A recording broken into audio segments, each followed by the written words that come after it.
All right, we'll go ahead and kick this off. I will try not to keep everyone too long. We'll start at the top. Can I use my bank account to upgrade to premium, or is it credit card only? I use a payment method. I'm pretty sure the only way they do it is credit card, so I think that's the only way for now. I can look into that and see if there's a different way. Anything that you can speak to tonight regarding entry/exit timing and knowing the elements that need to align or what to look for would be helpful for new folks. Entry timing, it's one of those things that you learn as you go. Um, but for instance, right here, I have a line. I don't know what this line's here for, but 1050. For instance, if I say 1050 is the key level to break, what we're looking at is the level 2, which is after hours, so the level 2 is not up. What we're looking for to preload that is when it gets to like the 1040, 1045 range, we're looking to see the ask side, which means where people are selling at. We're looking to see that stack, and we're looking to see the bids come in and eat those up. That's how we preload. And then we're looking at the bid side to see if it actually breaks 1051. If you preload when those the bids are eating the ask side, what you're going to do is you're going to enter early, and if it's a false breakout, you can actually sell before you go back red.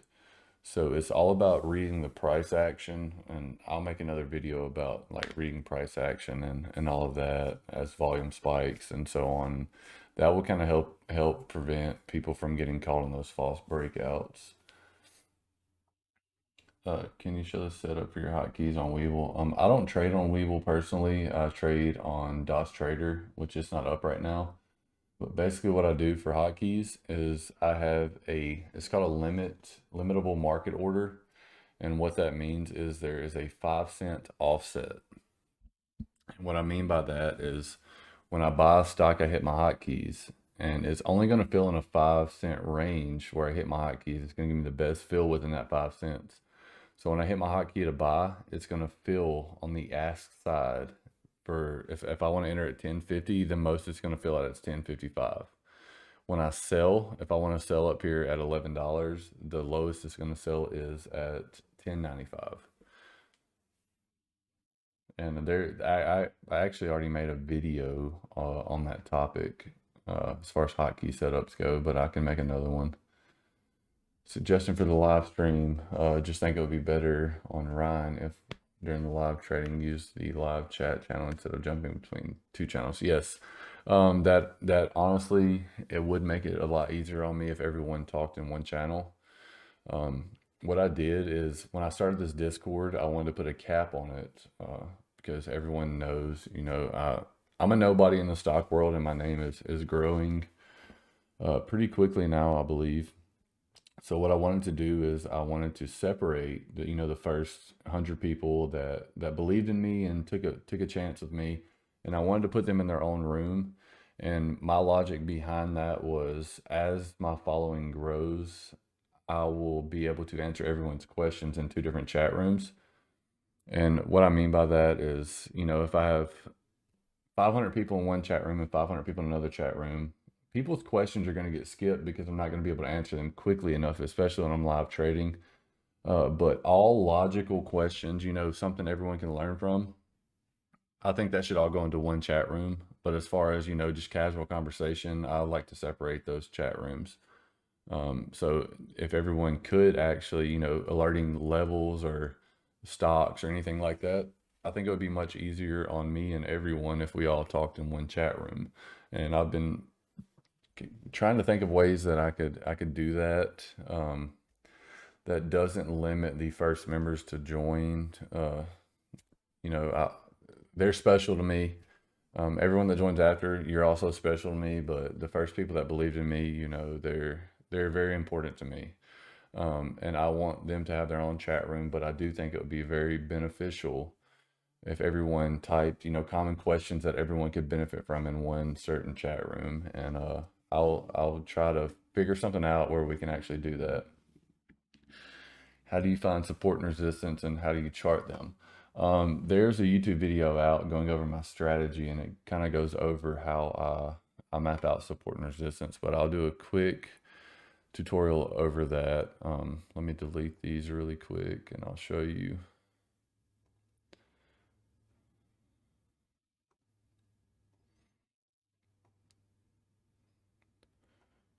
Basically, if you're a beginner and you're trying to learn key levels, you want to go back to like the daily chart to see the important areas that a stock fluctuated in from a day-to-day basis. So basically what I would do is you want to find key levels that reject at certain points, like hard rejections, and it's multiple forms of intersection. So like right here, I can see, okay, there's 2 rejections right here. So a key level is going to be right there. And then I'll map out 3 or 4 here and just go back and show you. Then there's another one right here, very hard rejection right there. And then there's 2 forms of rejection right here. And if you go across, it's flatlined right there. But there's a whole YouTube video about this. And you just find areas on the chart where it has rejected hard, pretty much. And then you taper down from the time frame, and so you see if they all line up. So basically, what I would do is I would go to the 1 hour, and then I would see if these key levels line up. You can see they line up across here. Up here, you can see they line up right here. Down here, you can see they line up, come down. This is resistance coming back up. It hesitates here, blows through these levels, and each time it comes back, it pulls into one of those key levels. And that's kind of how I get resistance. But once you get more experienced at it, you don't even have to go back to the daily chart as far as those go. You can see that it ran up, came to here, and then pulled back and kind of hesitated in this area, and it traded in this channel the rest of the day. If you haven't met your daily goal early, like you want to do, and find yourself making more trades to try to get to that afternoon, here's a way to prevent that. My goal daily is 5%. It is not realistic to hit 5% on your portfolio every day. Basically what I mean by that is, one day you may hit 10%, and then the next day you may hit 1%. It's all about walking away while you're ahead. Just like if you go to a casino, you sit down at a blackjack table, you may get up $100 and then you want to make more and you lose it all. Same thing with the stock market. The only difference is if you have a strategy, you have an edge, and you have the house edge. So basically you're looking to just simply get up every day. The goal is 5%. You're not going to hit that every day. That's not realistic. But that's the goal. And if you look at it from the grand scheme of things, you may hit, 10% one day, 1% for the next 4 days. It all adds up in the long term. So, if you have a $1,000 account and you're up $10 one day, you can walk away. And then the next day you may come back and be up, $500. It's all about compounding gains. When you're up, you get out and you walk away. It doesn't matter, if it's $10 or if it's $100. You walk away and you compound to the next day. Tomorrow is always going to come in the stock market. It doesn't matter. It's always going to come, and you have to be ready to walk away when you're ahead and compound those gains, because like I said, those small compounds add up and they build very big wealth in the end. When do you know to scale out or to scale in? I don't scale into positions. I think as a day trader, that's the dumbest thing anyone can do, which a lot of the best day traders in America do that. And I think that's absolutely stupid. As far as scaling in goes, I think if you're confident in your technical analysis skills, you can go into your full position size from the start, and then you can scale out on the way up. And that's going to make a big difference. For instance, right here, if I was looking at this chart, I would have entered at this break right here. And this break right here is $10. I would have immediately scaled out up here to $10.25 just to take some off of the table. So I may, if I have 1,000 shares, I may scale 250 out at $10.25. Although it's a very small gain, what that does is that keeps me from going red on the trade. So if this stock drops, I can close and break even. But what scaling out does is if I scale 250 shares here, I still have 750 left to ride. That 9 EMA crosses my entry point, that becomes my stop loss. So the higher that goes, the more money I'm going to make. So what I would do is scale 250 shares out if I had 1,000 at 10.25, and then I would let the rest ride up. And then right here, your stop loss is going to be when a candle opens right here below it. So the rest of your shares you're going to sell right there, 10.50, but you could have sold actually when it dipped below this level right here, and that's what I would have done. But that takes, being good at technical analysis. And if anybody watches my live streams, I alert things like that. The green candle here, when it dipped below that, I would have sold my full position. So I would have went from $10 down here. I would have sold 250 shares right there at 10.25 just to break even if that stock does crash. And then I would have sold the rest of my shares right here up under this at 10.80. So it's a very good profit, almost a dollar a share on that, on 750 shares. So that would have been a very, very good trade right there.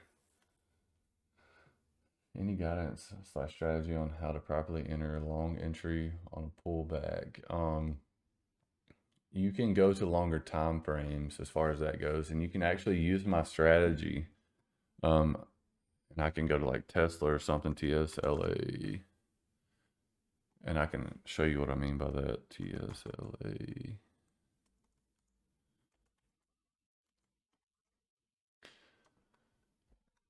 When you're looking at swing trades, you want to look at the grand scheme of things, which is like the daily chart and what you want to do. And I actually have the entry points and stuff mapped out. So I guess I can kind of go back and kind of show you guys what I mean by that, because I was just testing my small cap theory. And once you learn how to, chart small caps, you can make a lot of money on large caps. But just using my 9 EMA strategy on this right here,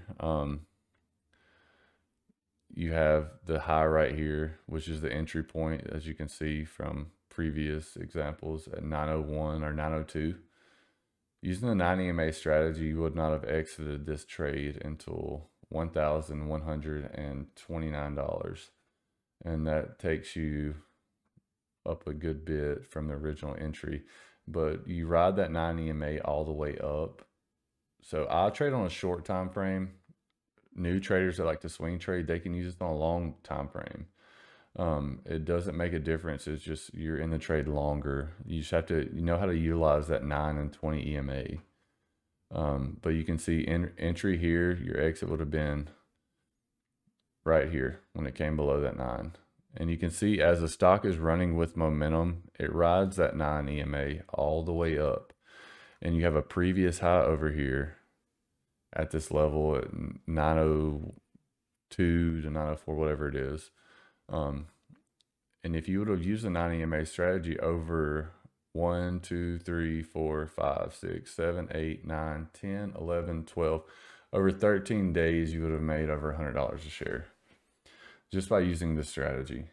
This strategy is honestly very simple to follow if you're a new trader, especially if you're swing trading. And I would not recommend swing trading small caps, but as far as large caps go, you can do this pretty simply. What specific things should we work on daily to improve our charting, paper trading?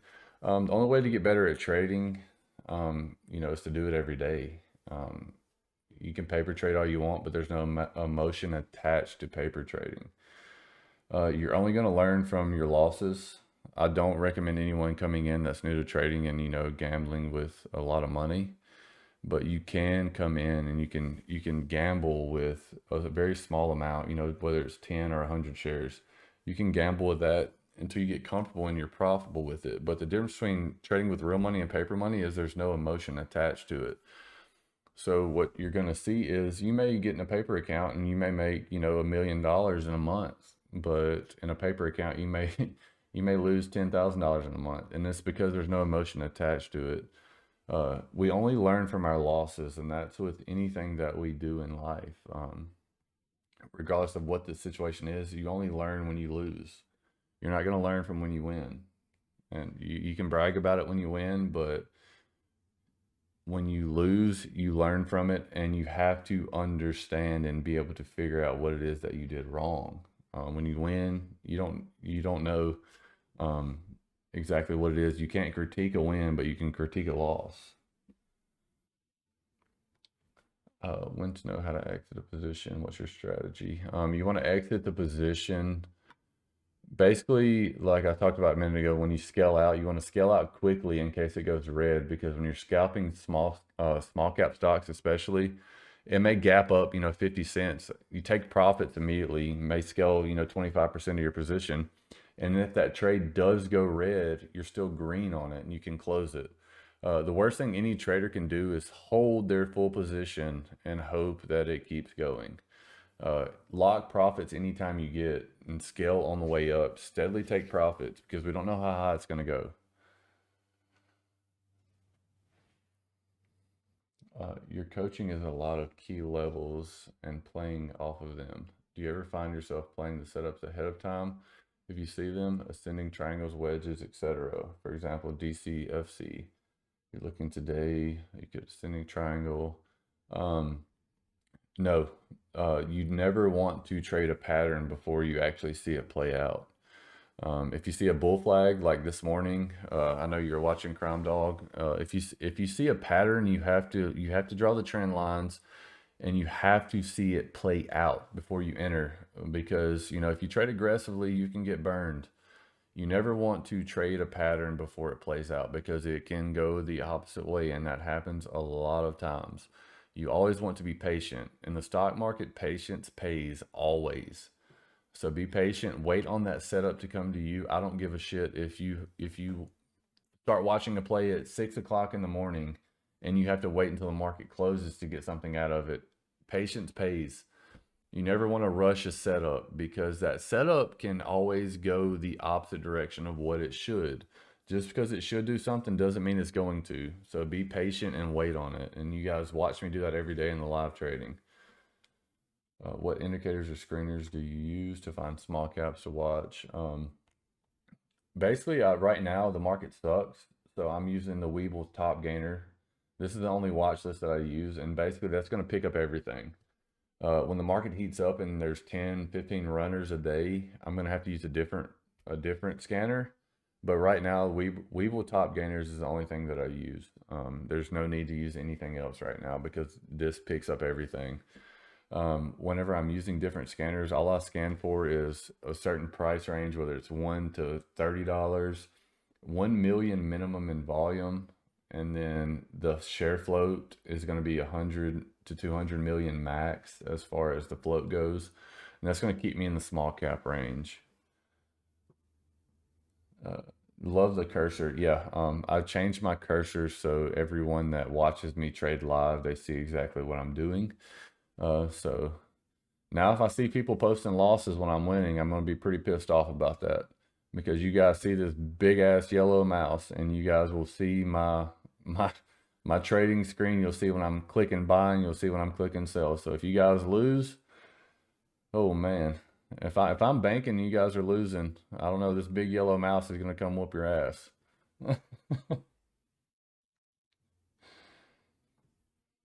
uh, so you actually use that strategy on every time frame. Do you ever use Fibonacci levels or support levels or resistance? No, I do not use Fibonacci levels. And the reason I do not use Fibonacci levels, and I'm sure there are a lot of people in my Discord that can attest to this, the key levels that I find just by visual are more accurate than Fibonacci. I normally get these plays to the penny, and if it's not to the penny, it's within 2 to 3 cents. So the levels that I make just from a visual perspective are more accurate than the Fibonacci. And that's why I don't use them. I taught myself the hard way in the stock market. So, I mean, I've used every indicator and I've made it very, very simple. So I don't want to use things like that because I feel like my visual perspective is more accurate than the Fibonacci.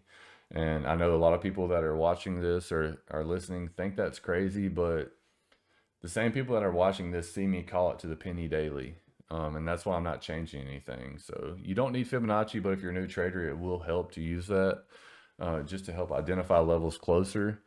But when you get very good at technical analysis, you no longer have a need for that.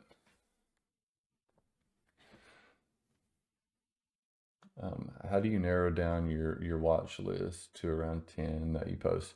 The watch list that I post actually it's mid to large caps. And a lot of times, I have no intentions on trading those. That's just to give a wider variety.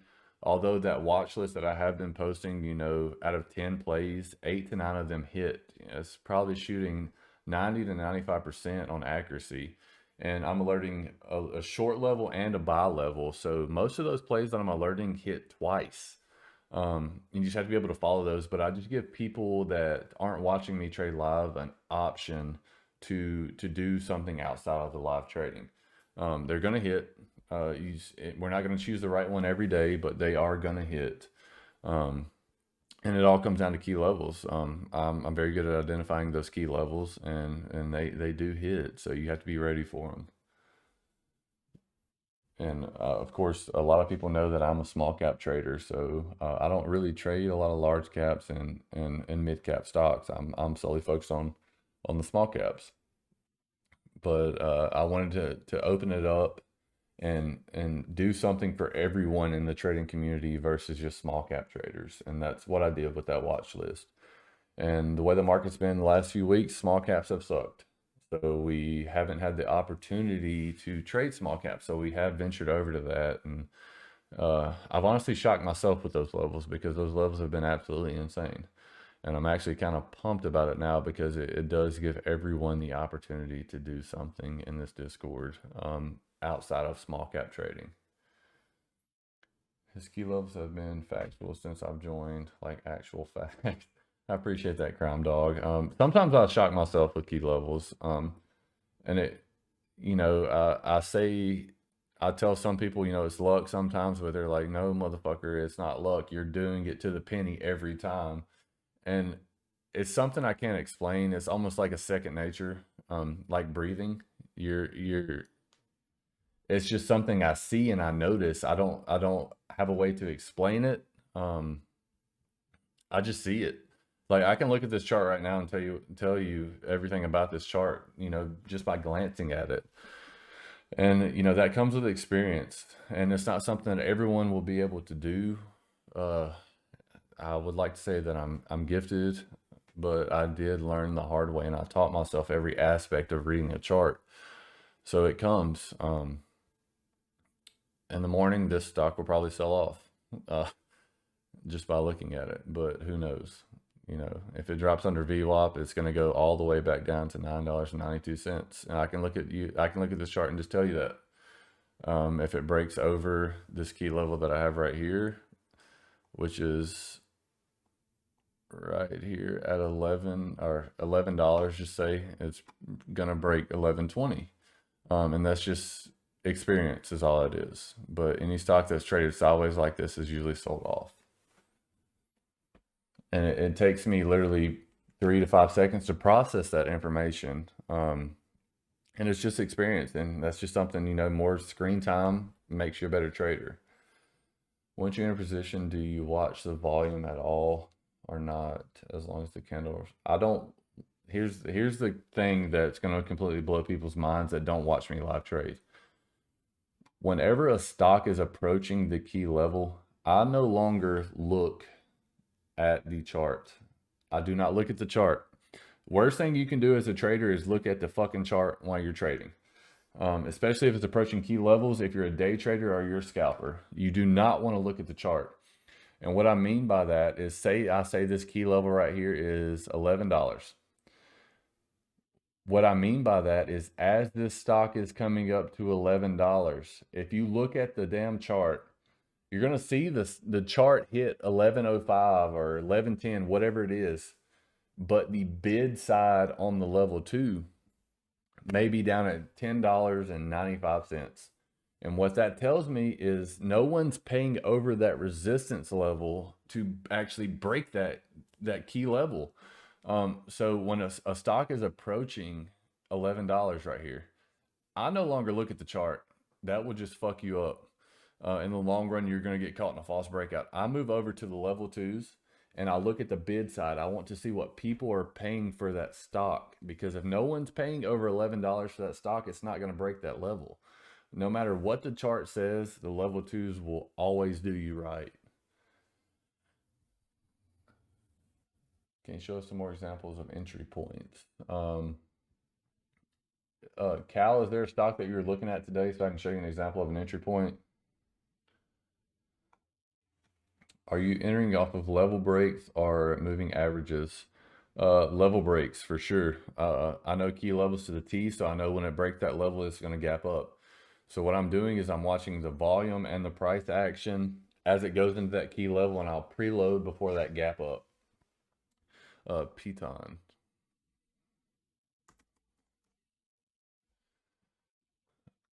Okay, after hours. This is one that I made key levels for earlier, and I'm gonna look at my key levels here. Okay, the key level for a break on Piton was $31 this morning. That's the level that I alerted on Piton. So what I'm gonna do is I'm gonna move this down to $31. And I'm gonna find that exact right here. Actually, it is $31. This is the level that I made earlier on my premium watch list, and you can see after it broke 31, the damn thing ran all all the way up to 40. So that right there was a $9 run if you utilize that 9 EMA strategy. So $31 was my key level, and this is where I got that key level. You see the stock had ran up or whatever, and then it came up.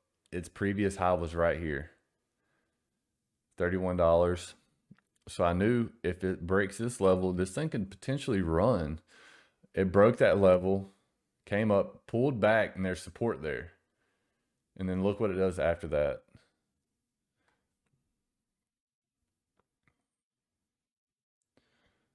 Let me zoom out. I'm on a 5-minute chart so I can give you a better example. But pretty much it ran up and it spiked all the way up to, I think, 37. 31 from here, ran up all this way, came down, a few candles open under, but we were very bullish on this morning. But my entry point would have been 31 right here. I seen it run up. I seen it hold support over the previous resistance at 31. Ran up again, broke this other resistance level, kept going. I would have sold my position right here. My new entry point would be right here at this point. Previous high is all I'm looking at right there. So I would have sold here. I would have re-entered at this break. Broke here, came up, micro pullback to the 9 EMA, came up, pulled back, micro pullback into the 9 EMA, kept going. I would have sold again right here. So you're basically just entering at these micro pullbacks or hive day breaks, whatever it may be. And if you were just watching this, you could have entered right here as well. It's all about catching these early. You could have entered this at 31.75, rode this damn thing all the way up to here at 33. But that's basically the essential part of it. Your hive day breaks are micro pullbacks. And what I mean by a micro pullback is you're looking at the volume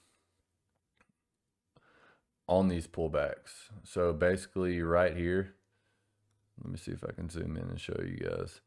All right, you see it run up right here. It broke the previous key level, ran up, it pulled back. You see this big red candle?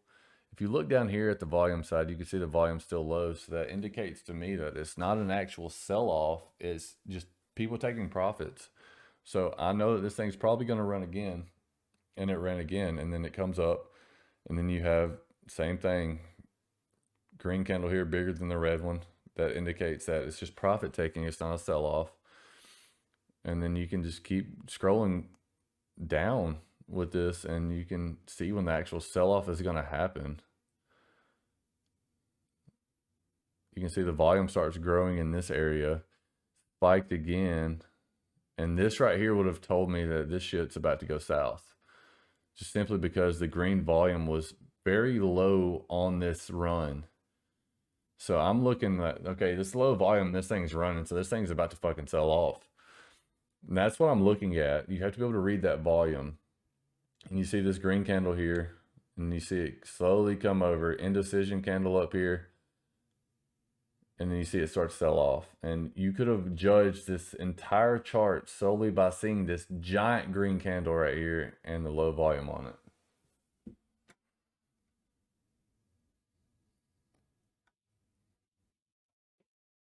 Is there ever a stopping point on a small cap trade where you won't ever trade one if it's over 180%? No, there's not. There's not. You just have to be able to tell if a stock is overextended and read that volume down there. A lot of people use RSI. There's nothing wrong with RSI. RSI is a great indicator. But as far as trading small caps go, the RSI is completely irrelevant. You can see, the RSI at, 100, and that's indicating that it's overbought, but a small cap can continue to run another 200%. So, as far as small cap trading goes, I don't look at any of that. I look at technical analysis. I look at micro pullbacks. For instance, this whole entire way up, I would have continued to buy, just because looking at the volume and reading the volume down here, I would have continued to buy this entire way up. And then as it approached this level up here, and I seen this red volume spike, then I would have been like, okay, I'm probably not going to trade this anymore. Basically what you see in any momentum stock, you see 2 to 3 big runs, and then after that third run, you see it die down. And this is exactly what I mean by that. Okay, you see one big run here, one pullback, 2 pullbacks, 3 pullbacks, and then here's the 4th one, and then it crashed, and then it reset, and then it did it again, and then you have 1, you have 2, and then on the 3rd one, it broke, false break, sold off again. So the goal with trading small caps, especially if you're a momentum trader, is to catch that first initial break. And that's what you want to do, is you have to be able to catch that first initial break. If you come into a stock that's up 180% and it's had 4 initial runs, you don't want to touch that because you're chasing. But if, it had a 180% run and it was, just the first initial run, then yeah, you can time that perfectly, and you can keep getting more out of it.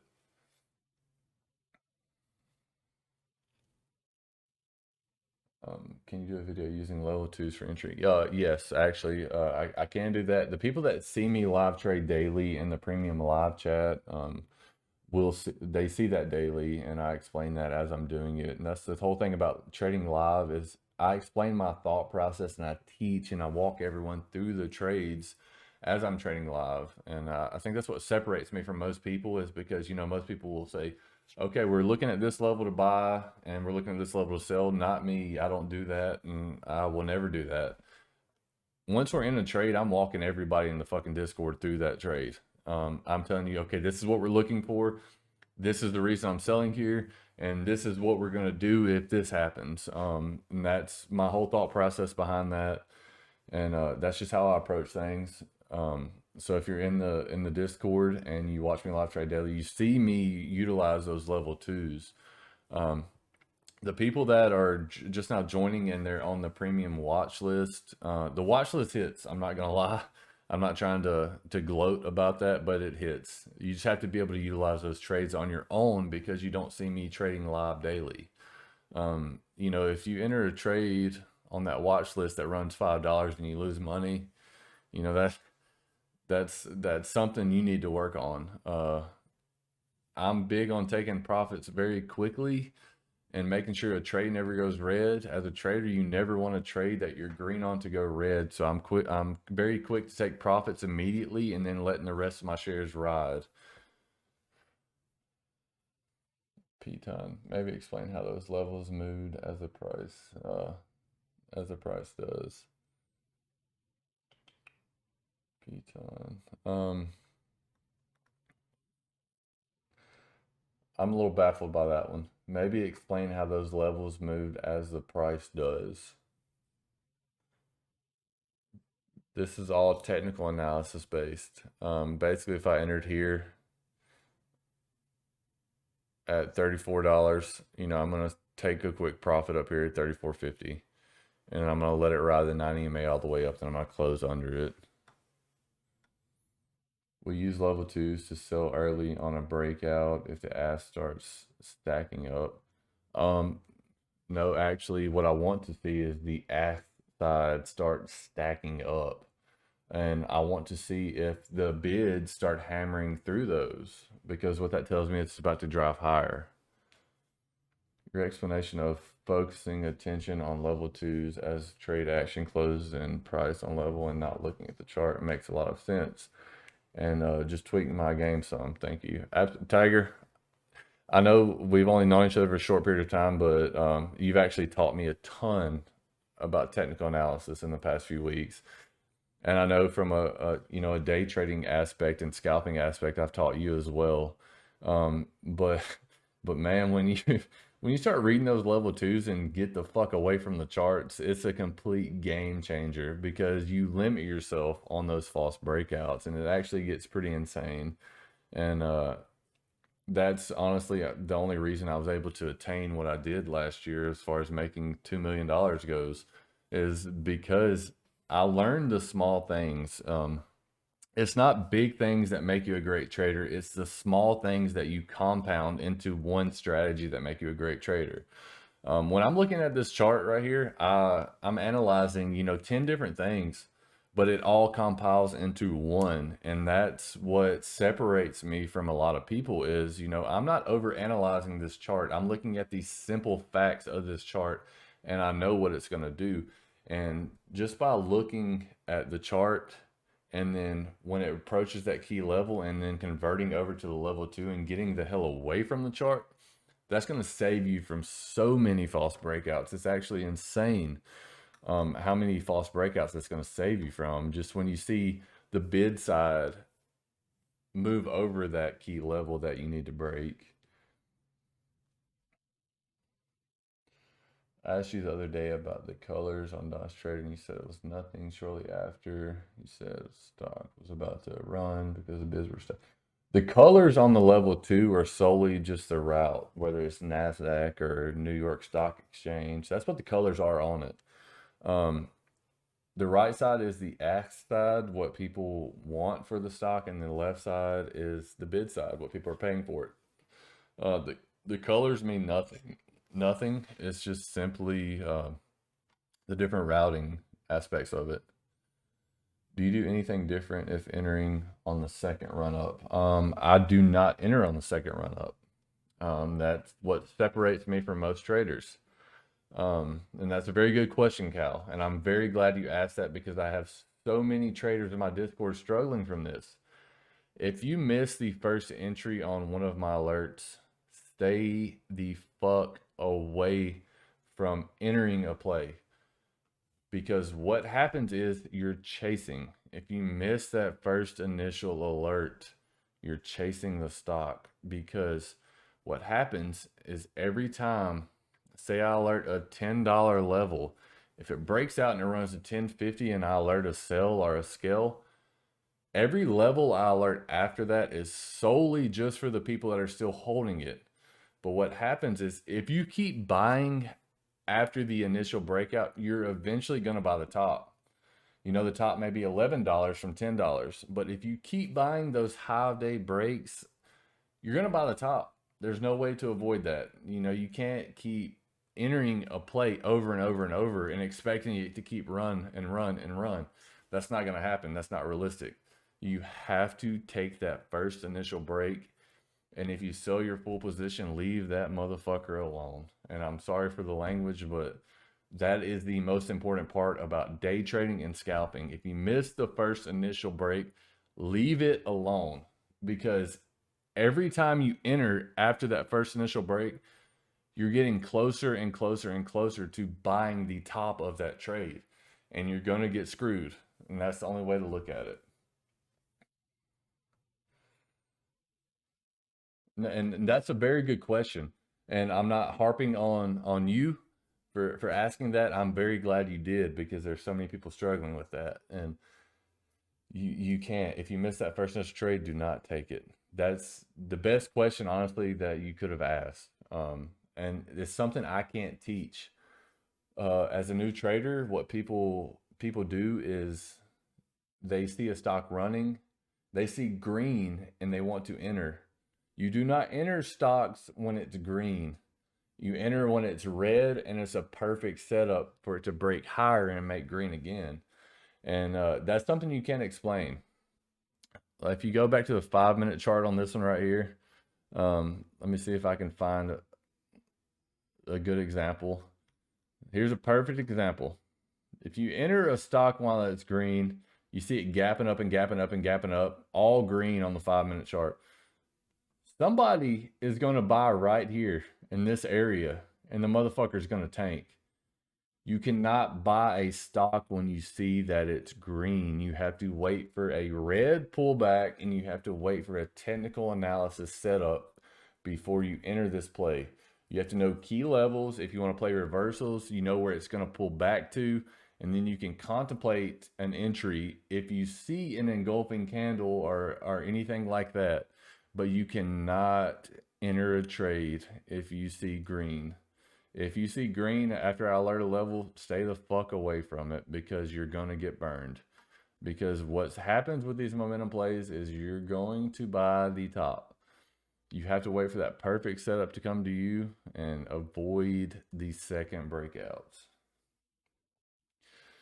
You have to do it your own way for a day trading. It makes sense on the faster game for sure. Yes, this day trading is a completely different aspect. And the thing is once you master this, there's no type of trading that you can't do. All you do is move it to a longer time frame, and then it gets so much simpler once you master levels as far as the day trading aspect goes. If you master levels on a 1 minute chart and you decide you want to swing trade and you go to the daily chart, you will absolutely destroy it. A video explaining the 90-man detail. Yes, Eric, if you go to my YouTube, you'll see the Bentley Momo trading strategy YouTube. It's a video tutorial going over. Serious question. Will future merchandise include your new Yellowstone mouse? That is a very good marketing idea, Tiger. I like it. I'm still I have ADD, everyone that doesn't know, and my mouse was very small earlier, so people couldn't see when I was entering and exiting trades. So everyone walked me through earlier on how to make my mouse big as hell. So I'm actually recording this right now. So I'm sure when I post it to YouTube, you guys will see my eyes wandering, and it's because I'm watching my mouse. Chasing is definitely an account killer.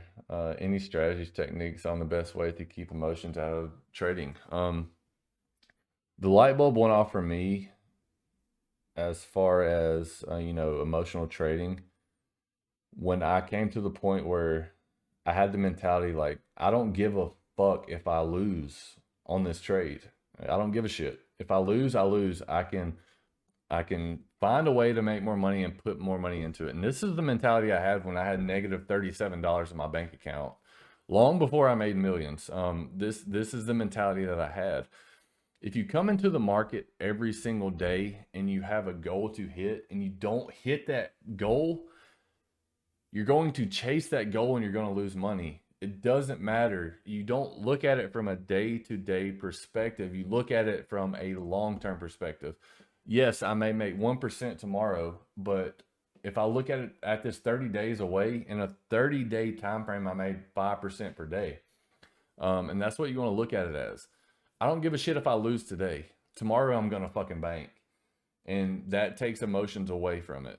If you lose, you lose. That's the stock market. You're not going to win every trade that you take. You cannot get emotionally attached to those trades, and you cannot harp on that last trade that you took. Simply because if you focus on what you did 5 minutes ago, you're never going to succeed 5 minutes in the future, because you're so worried about what you just did. You're chasing those future plays. I don't give a shit what you did yesterday or today. Tomorrow is a new day, and we're coming at it from a different aspect. And I don't care if I lose. That's part of it. You're going to lose. And if you're not willing to lose, you're not going to succeed. And that's all it comes down to. and I can't think of a different way to say that. You're gonna lose in the stock market. It's all about risk management and timing those entries and those exits and making sure you don't lose too much. Because I promise you, if you keep trading with the same strategy, you're going to absolutely bank. And you may lose 10% one day, but the next day you may make 20%. So you're up 10%. And that's what it comes down to. When you lose, walk the fuck away. Like, don't keep trading. And then when you win, walk the fuck away. Don't keep trading. It's the same from both sides.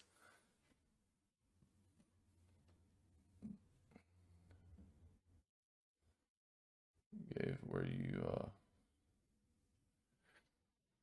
you can keep Joe said, but what about your Piton you just gave where you said you would have sold out and then got back in? Yes, and the only reason I would have done that is because it was only on 2 runs at that point. Once I see 3 runs, I don't mess with it simply because as a momentum trader, you want to catch the first the first run or the second run, and then you can squeeze a little bit out of the third one.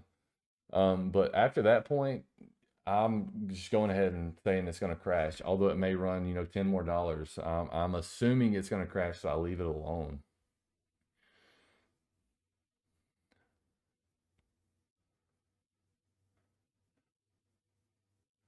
I finally found a guy that trades like I like. No bullshit, straight up. Uh, Jay Laird, I appreciate you for being here. And I hope you had a good time today. Today was very good for educational purposes. And I'm super thankful for everyone that is in my Discord and everyone that has decided to learn from me. Um, my only goal every day when I go into live trading is for someone to learn something. And, I want a light bulb to go off every single day, whether it's one trader or whether it's 10 traders. And that's why I have no filter.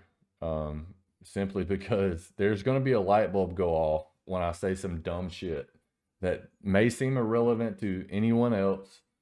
There's going to be a light bulb that goes off when I say some dumb shit, and people are going to be like, holy shit, this is what I've been missing. And, that's what it comes down to. I'm here for your success, and I'm not going anywhere. I'm going to be here every single day of the week. I don't give a shit if I have the flu or whatever it is. I'm going to be here and I'm going to be teaching. And my only goal is for you guys to be successful.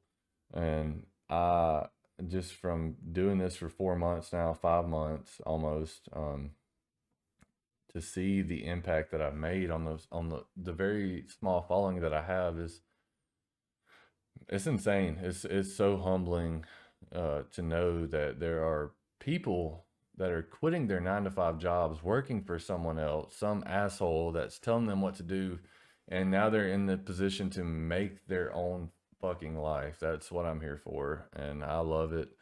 I'm not going anywhere. I'm losing tons of money every day by not trading and teaching, but I don't give a shit. I'm not here for the money. I'm here to make sure you guys make it.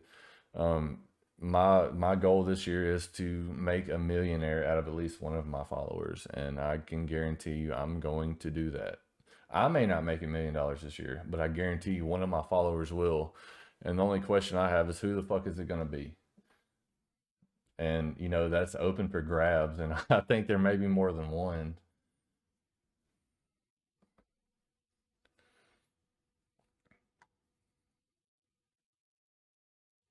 No, you're not a dumbass at all. I'm a complete dumbass. I'm a complete dumbass. You're not a dumbass at all. Anything that you've ever done in your life where you think you made a dumbass decision, I can guarantee you learn from that. And then I can promise you that you never did it again. That actually, I would much rather hang out with someone that calls himself a dumbass than someone that calls himself smart. Because I can guarantee you that dumbass isn't going to get you in stupid ass situations, but the smart person will. So I'm here for the dumbasses. I'm a dumbass myself, so bring it on, and let's get rich.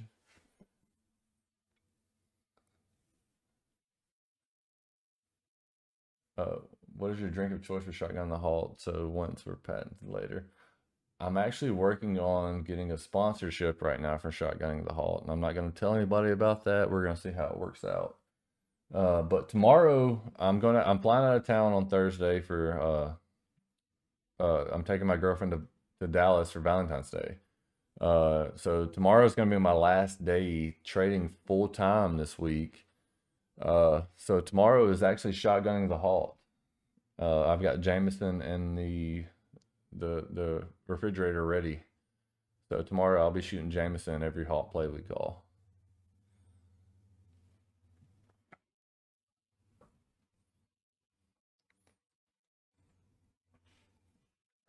And you see Howie here. He just said, I'm a dumbass and I like to party. Howie's in this motherfucking Discord every day making damn $2,000 to $4,000. And that's the dumbasses I want to surround myself with. I'm here for it, Howie. Keep being stupid.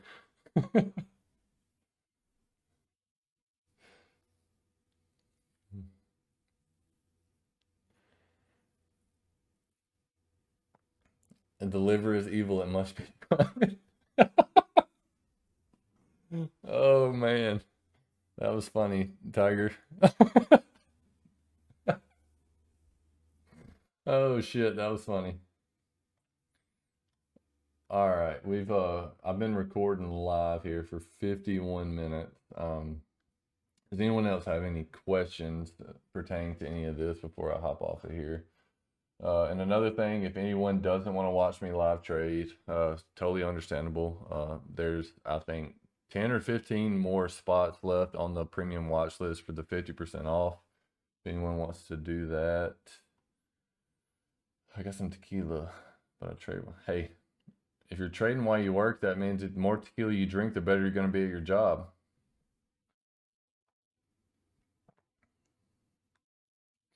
I'm not skipping over you, Laird. I see your LIXT question. I'm going to answer that after we get off the live.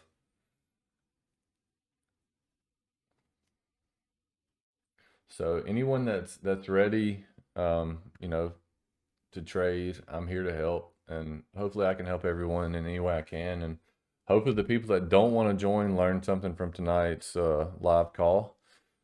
Be ready tomorrow because at market open, this is free for all. That's what we do on Shotgunning the Halt. At market open, we open up free for all. So be here and be ready. Have the alcohol on standby because we're probably going to get drunk before lunchtime.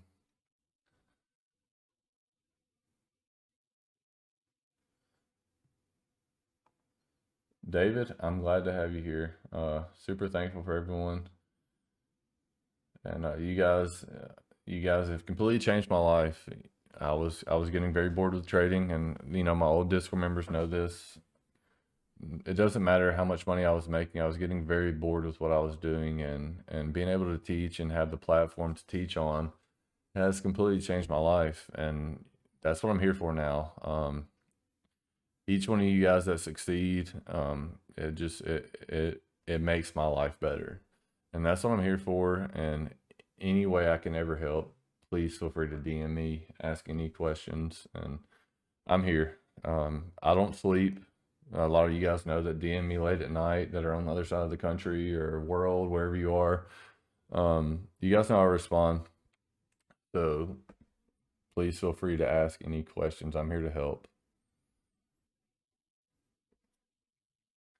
Absolutely. Thank you guys for hopping on. I had a blast tonight, and hopefully everyone learned something from this. And if not, and if there's still questions that you have left, feel free to DM me, and I promise you I will get to it, and I'll try to answer it to the best of my ability.